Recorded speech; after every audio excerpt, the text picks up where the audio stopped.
and the walls kept tumbling down in the city.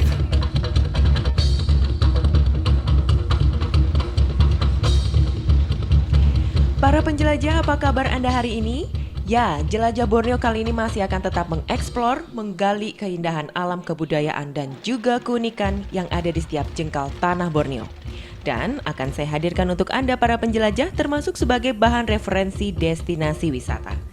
Dan saya masih jatuh cinta dengan kabupaten termuda di Kalimantan Timur, apalagi kalau bukan Kabupaten Mahakam Ulu.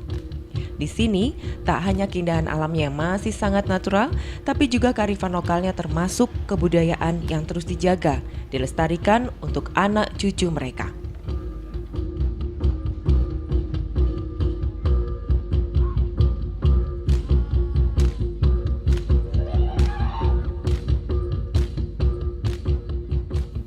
Saking rukunnya, masyarakat Mahakam Ulu selalu bergotong royong dalam segala hal. Meski mereka terdiri dari suku dan sub-etnis berbeda, bahkan dengan kepentingan yang berbeda pula. Seperti ketika Bupati dan Wakil Bupati Mahakam Ulu yang baru dilantik Gubernur Kalimantan Timur 17 Februari 2016 lalu, tiba dari Samarinda untuk kemudian memulai masa kerjanya 5 tahun yang akan datang di Kabupaten Mahakam Ulu. Masyarakat antusias menyambutnya.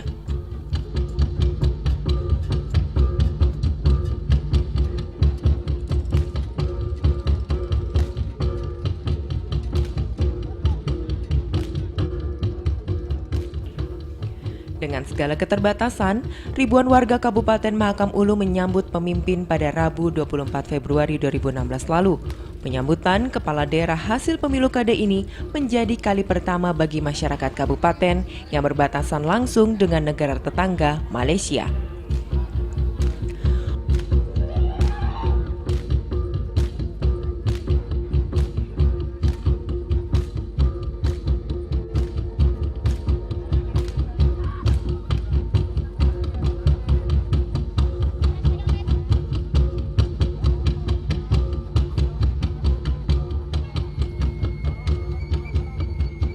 Oleh para tetua adat, Bupati Bonifasius Blawangge dan Wakil Bupati Ye Juan Jenau langsung diberi sebilah mandau yang diikat di pinggang.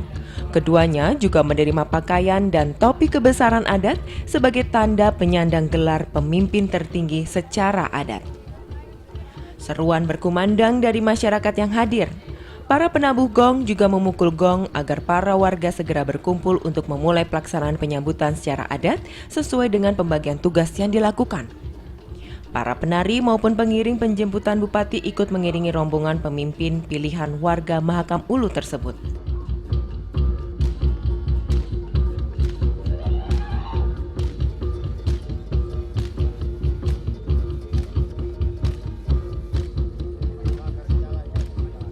Setelah diarak di atas panggung, rombongan merapat ke pelabuhan kecamatan disambut seluruh warga dengan menggunakan pakaian adat menuju kelamin adat.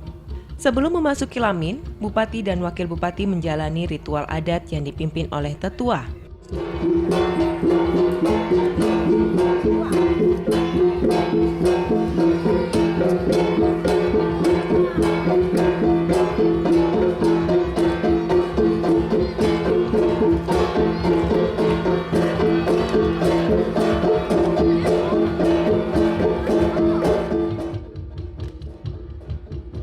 Ritual ini diselingi pembacaan mantra-mantra keselamatan dan doa-doa agar sang pemimpin diberi kekuatan dan kemampuan lebih untuk memimpin rakyatnya.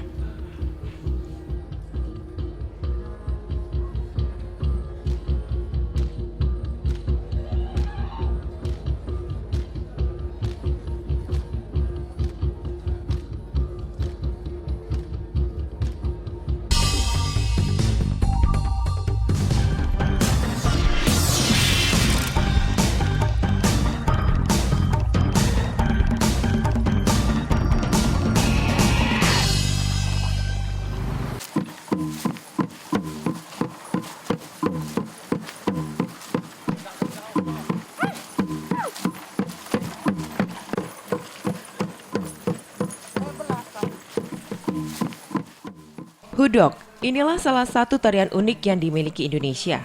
Tarian tradisional Kalimantan Timur ini menggunakan topeng sebagai perwujudan dari binatang, leluhur, dan dewa. Hudok biasanya ditampilkan pada saat pembukaan lahan pertanian atau setelah menanam padi di ladang. Menurut kepercayaan masyarakat, khususnya masyarakat Dayak, tarian ini merupakan ritual permohonan kepada Tuhan agar pertanian mereka diberikan hasil yang melimpah ruah.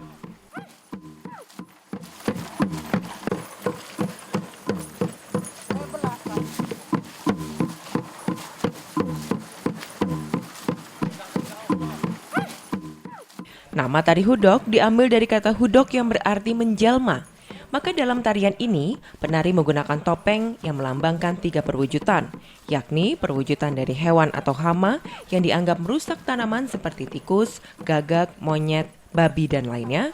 Kemudian ada juga topeng yang melambangkan burung elang yang dianggap sebagai pelindung serta memelihara hasil panen masyarakat Dayak. Dan yang terakhir, perwujudan topeng manusia yang dilambangkan sebagai para leluhur atau nenek moyang masyarakat Dayak.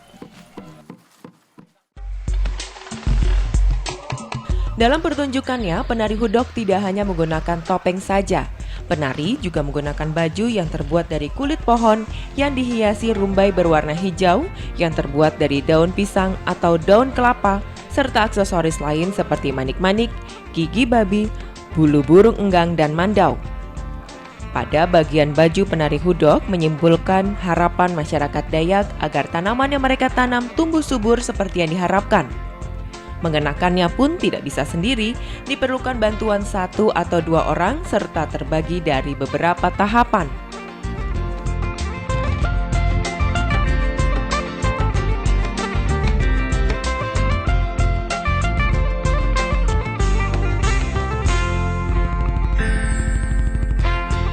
Dimulai dari mengenakan pakaian hudok di bagian bawah atau kaki. Baju hudok menggunakan tali rafia sebagai pengikat atau perangkai setiap bagian baju. Karena pakaian hudok terdiri dari beberapa kumpulan dedaunan yang dirangkai menjadi satu. Setelah semua bagian badan tertutupi, pakaian hudok bagian leher yang sudah berbentuk lingkaran digunakan untuk menutup bagian bahu penari. Kemudian dilanjutkan dengan mengenakan pakaian hudok di bagian lengan dan mengikat bagian ujungnya pada tali rafia yang melingkar di bagian leher.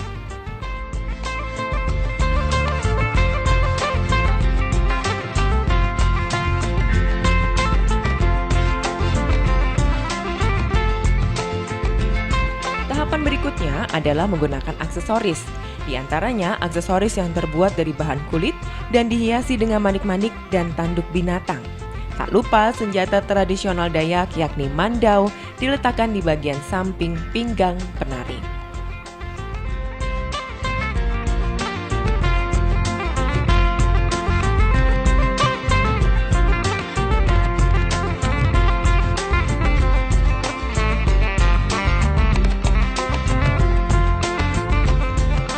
Sebelum memasuki tahapan akhir yakni menggunakan topeng, penari terlebih dahulu menggunakan penutup kepala yang terbuat dari kain berwarna merah untuk menutupi rambut hingga leher. Kemudian, penutup kepala berbentuk topi yang dihiasi dengan bulu burung enggang yang memiliki arti khusus bagi masyarakat suku Dayak. Terakhir, penari mengenakan topeng yang terbuat dari kayu dengan ukiran dan bentuk yang berbeda sesuai dengan perwujudan yang ingin ditampilkan.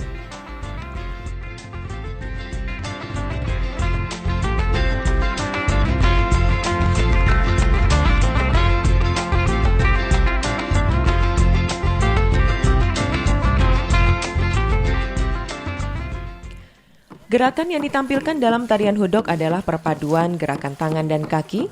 Dengan badan tegak, penari menggerakkan badan ke kanan dan ke kiri di setiap langkahnya. Gerakan kaki berjalan dengan diangkat dan menghentak ke tanah sehingga menimbulkan suara hentakan. Gerakan pada kepala hanya mengangguk-angguk saja.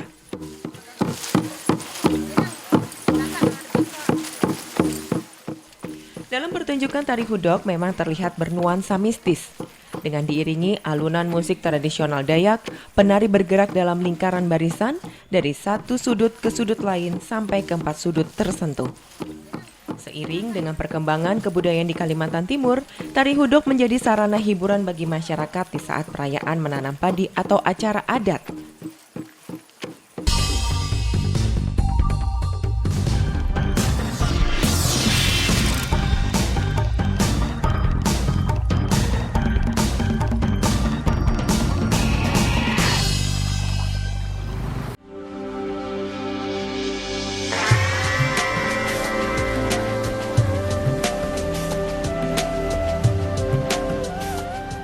Satu tradisi dari kehidupan masyarakat suku Dayak Kalimantan termasuk di Mahakam Ulu yaitu membuka lahan dan membuat pemukiman di tepi atau dekat Sungai Mahakam yang mengalir di Kalimantan Timur. Sungai Mahakam menjadi urat nadi bagi kehidupan masyarakat suku Dayak Mahakam Ulu selain lebatnya hutan hujan tropisnya. Begitu pentingnya keberadaan Sungai Mahakam ini bagi masyarakat suku Dayak, bahkan segala kebutuhan hidup ditopang dari air Sungai Mahakam.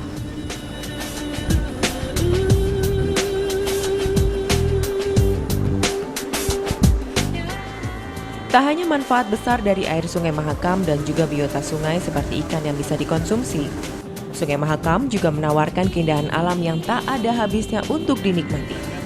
Inilah keindahan Sungai Mahakam yang berkelok-kelok dengan titik awal di Desa Long Apari, Mahakam Ulu.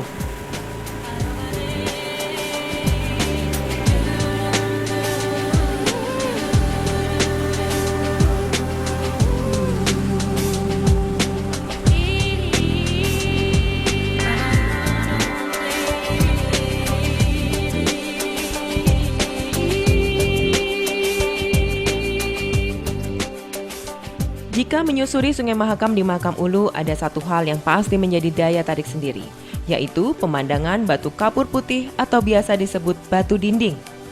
Berbeda dengan batu kapur lainnya, batu dinding ini berdiri tegak lurus di tepi Sungai Mahakam, seolah menjadi dinding ataupun pagar besar.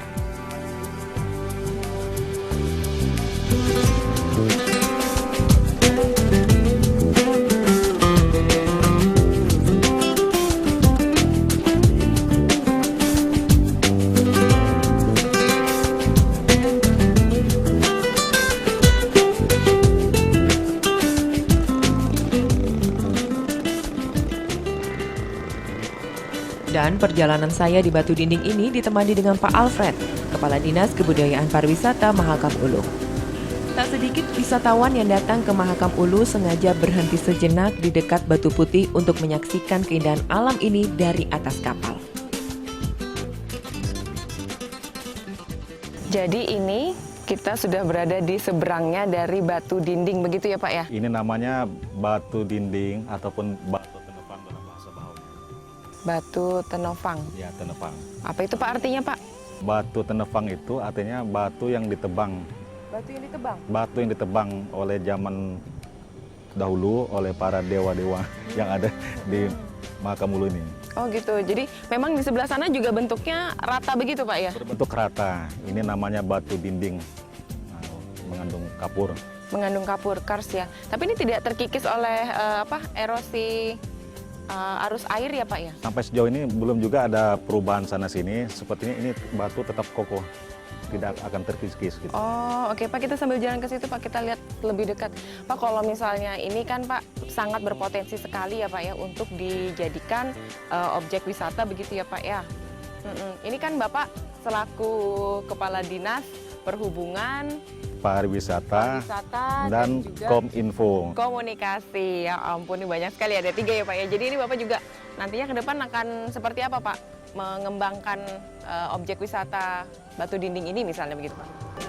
Lokasi ini dalam rencana ke depan tahun 2016 ini kami akan melakukan FS Feasibility Study yang akan dilaksanakan oleh pemerintah Provinsi Kalimantan Timur melalui Dinas Kebudayaan dan Pariwisata. Jadi dengan FS itu nanti kita diserah terimakan sebuah dokumen, artinya yang bisa kita alokasikan nanti bukan hanya di batu dinding saja, kemungkinan di daerah Batu Majang juga bisa. Batu Majang itu berupa?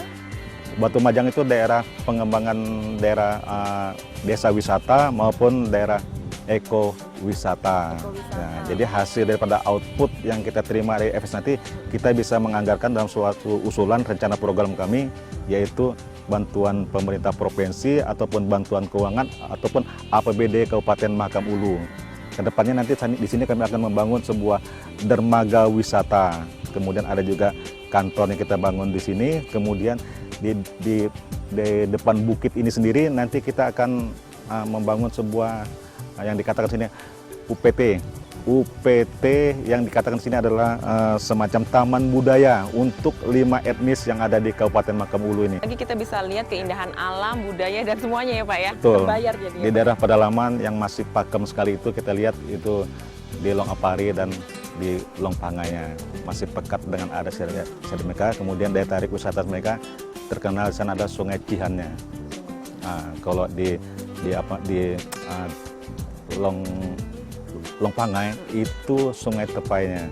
Sungai Tepai menjadi daya tarik wisata karena di situ ada berbagai macam ikan yang tidak dimiliki oleh kabupaten, kota maupun provinsi lain. Namanya ikan tebelak di sana yang kita kenal. Jadi memang hanya ada di situ ya Pak? Ada, Ya? ada di sana. Ikan endemik. Ya, Pak, ya? artinya barang ini tidak juga kita bisa budidayakan di daerah-daerah lain. Artinya dia tidak akan hidup. Oke. Ya. Oke. Ini cantik sekali ya Pak ya kalau kita lihat ya. Belum lagi dengan arus sungainya yang lagi deras nih Pak ya, pasang ya.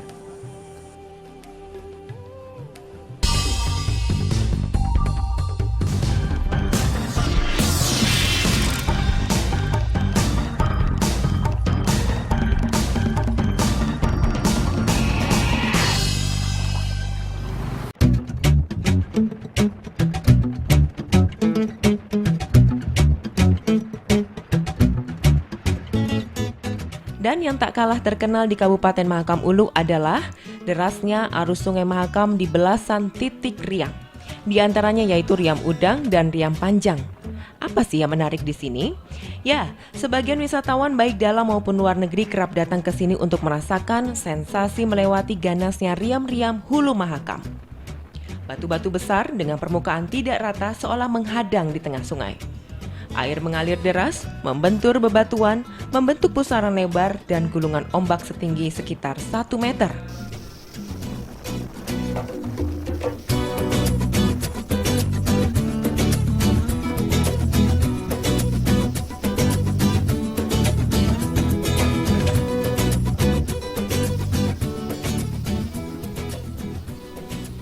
Sang motoris boat harus benar-benar paham akan medan ekstrim seperti ini dan memiliki kemampuan yang ekstra untuk memilih jalur yang tepat ketika menghindari bebatuan dan pusaran air.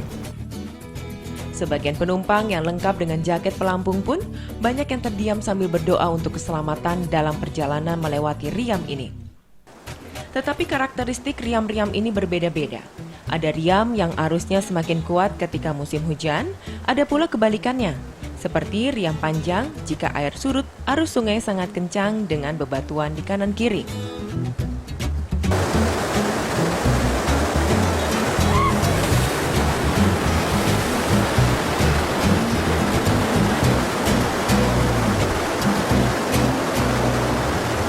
Berbeda dengan Riam Udang yang berarus kuat ketika air pasang.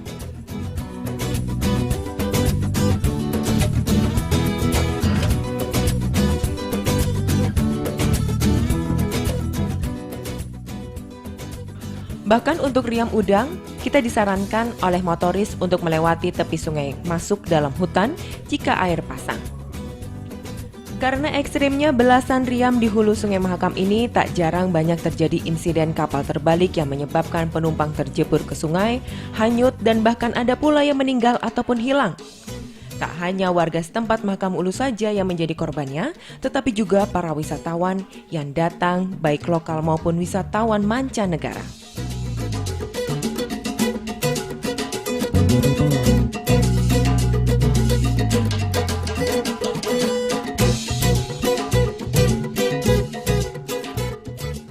Tetapi jangan khawatir, untuk menuju ke Long Pahangai ataupun Long Apari dalam waktu dekat akan mudah.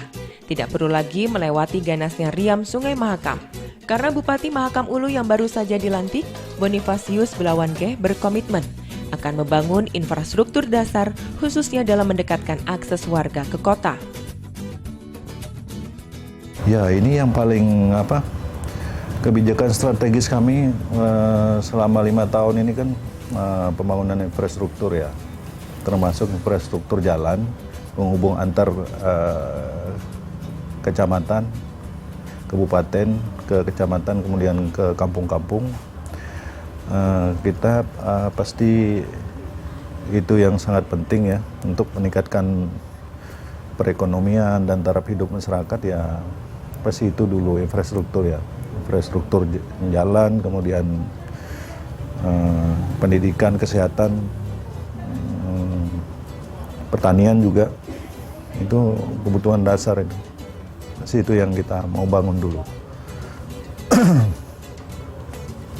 Karena masyarakat tidak mungkin bisa berekspresi, bisa mengembangkan perekonomian terutama rumah tangganya kalau dia tidak bisa, misalnya dia mau produksi bikin kebun gitu kan, dia menjual hasil perkebunannya, kalau nggak ada infrastruktur jalan nggak bisa. Meski berada di pedalaman, perbatasan, dan lekat dengan segala keterbatasan, tetapi Mahakam Ulu tetap akan dicari di pasar wisata dunia. Karena satu hal yang hanya ada di Mahakam Ulu, yaitu lestarinya kebudayaan, adat istiadat suku Dayak dari berbagai subetnis, dan tentunya keindahan alamnya di jantung Borneo. Inilah Borneoku, mari datang dan jelajahi Borneoku.